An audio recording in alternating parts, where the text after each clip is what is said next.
Action করতে কয়, উনি অত কঠিন কথা কয় কেন? আর এত চক্রান্ত, এত ষড়যন্ত্র একটা দেশকে নিয়ে ভালো লাগে না ভাই। আমি তো বিবেক দিয়ে কথা বলি, দেশটা তো আমি যারা সৃষ্টি করছে তার মধ্যে আমি ছিলাম। আরে আমি তো মরে যাব, আমি তো মুক্তিযোদ্ধা, আমি তো দেশের মানুষ, আমি তো পশুর ঘর থেকে জন্মগ্রহণ করি না, আমার তো বিবেক আছে। এই যে একটু আগে আমার এক সাংবাদিক বন্ধু আমার একদম প্রিয়, উনি কতটুকু অপরাধী, সে অপরাধী হিসাবে যেন ওনার রায়টা হয়, মিথ্যাভাবে জানি ওনারা ফাঁসাইতে কোনো রায় না হয়। এই ফ্যাসিস্ট সরকার যে রাজত্ব এই দেশে করে গেছে, গুম খুনের যে অভিযোগে উনি অভিযুক্ত, যে অন্তর্বর্তীকালীন সরকার তারা তাদের অভিমত অনুযায়ী যে রায়টা দিবে, সেটা আসলে আমি সাধারণ জনগণ হিসেবে সমীচীন মনে করি না। আমরা সবাই জানি, আত্মীয় থেকে অনেক সময় পাড়া প্রতিবেশী অনেক আপন হয়ে ওঠে। আর পাড়া প্রতিবেশীর আপদে বিপদে এক প্রতিবেশী তার কাছে গিয়ে সমস্ত সাহায্য নিজের যতটুকু সম্ভব দিয়ে চেষ্টা করে তাকে সব কিছু বিপদের হাত থেকে বাঁচানোর। ঠিক আমাদের প্রতিবেশীরা যেমন আমাদের অনেক সময় আত্মীয়র থেকেও বেশি আপন হয়ে ওঠে, ঠিক তেমনি আজ আমাদের যে এত বড় বিশাল একটা ভারতবর্ষ দেশ, সেই ভারতবর্ষ দেশের সবথেকে প্রিয় এবং কাছের প্রতিবেশী দেশ বলতে যদি বোঝা যায়, তাহলে সবথেকে একটা নামই সবার আগে আসবে, সেটা হচ্ছে বাংলাদেশ।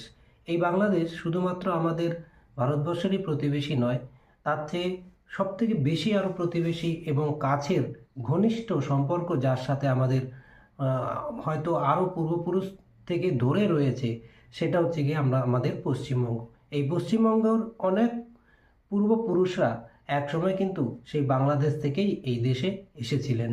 তাই সেই আগের পূর্বপুরুষদের যে টান, যে মাটির গন্ধ, যে মাটির টান, যে বাংলাদেশের প্রকৃতি পরিবেশ, সেই পরিবেশের টান কিন্তু আমাদের পূর্বপুরুষদের থেকে ধরে আমাদের মধ্যেও হয়তোবা এখনো রয়ে গেছে। নমস্কার, আপনারা দেখছেন এস বার্তা টুডে। আজ আমরা এই এস বার্তা টুডে এই চ্যানেলটাতে আমরা আপনাদের সম্পূর্ণ এমন এক কিছু জিনিস দেখাবো, যেই জিনিসে আপনারা অবশ্যই বুঝতে পারবেন যে বর্তমান সাময়িককালে যেটা হতে চলেছে সেটা কিন্তু আমাদের কারোরই কাম্য নয়। আপনারা সবাই জানেন যে বিগত কিছু দিন ধরে আমাদের পড়শি দেশ বাংলাদেশের যে উত্তাল এবং রাজনৈতিক মহল, যে পরিবেশ সৃষ্টি হয়েছে, সেইগুলো কিন্তু আমাদের সকলেরই জানা এবং একটা জাতির একটা সংঘর্ষ এবং একটা আন্দোলন যে গত বছর জুলাই আগস্টে হয়েছিল, সেই ছাত্র আন্দোলনের মাধ্যম দিয়ে কিভাবে শুরু হয়েছিল বাংলাদেশের সর্বনাশের খেলা।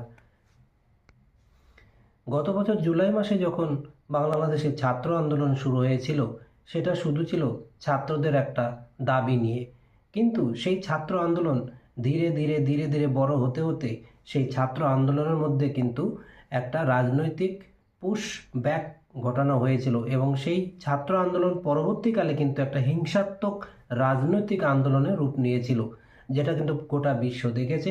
এবং আমাদের পড়শি দেশ বঙ্গদেশ বাংলাদেশ সেই